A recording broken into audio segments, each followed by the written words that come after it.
nimam nobenih problemov s tem, ne vidim, zakaj ne. Tudi kar se tiče posvojitve? Ja, ne vem, zakaj ne bi.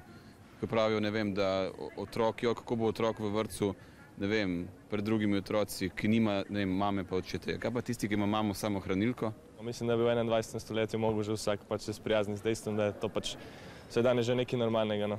Sem vesel, da so ga pač sprejeli in pač ja, podpiram vse. Zato nisem, ne.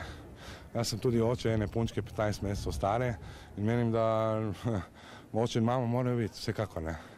Zdaj vlogo mame ne more igrati oče, ne, ali pa moški. S tem se dejansko ne strinjam, ker mislim, da je nepravično do otroka, ker čez nekaj časa, ko prije ta otrok v šolo, ga bojo tudi pač z***li. Pa nimam nič proti temu.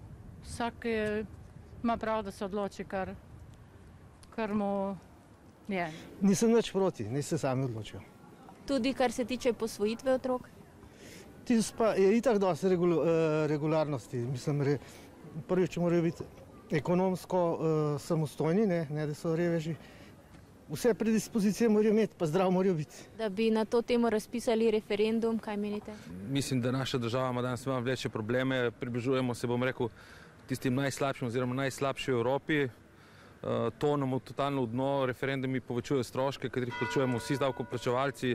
Ne vem, če je to sploh smiselno. No. Dobro, kaj se strinjam, ja, samo za posvojitev otrok pa ne. Zakaj ne? Ne, ne vem, mislim, kdo sem jaz, ne, da bi sodila, samo nekako se mi zdi, ne vem, nalog, da je tudi boljši, oziroma ne bi vedela, no. Mislim, ja, zakaj pa ne? Vse to so čisto enaki ljudje kot vsi in popolnoma lahko v redu in lahko vzgajajo in vse. Za posvajanje lih nisem kaj preveč, no, za drugače pa me ne motijo. No. Imajo pravice enakopravno vsi, naj bodo razporejene tako, kot se ljudje počutijo v redu, če ne škodijo nikomor.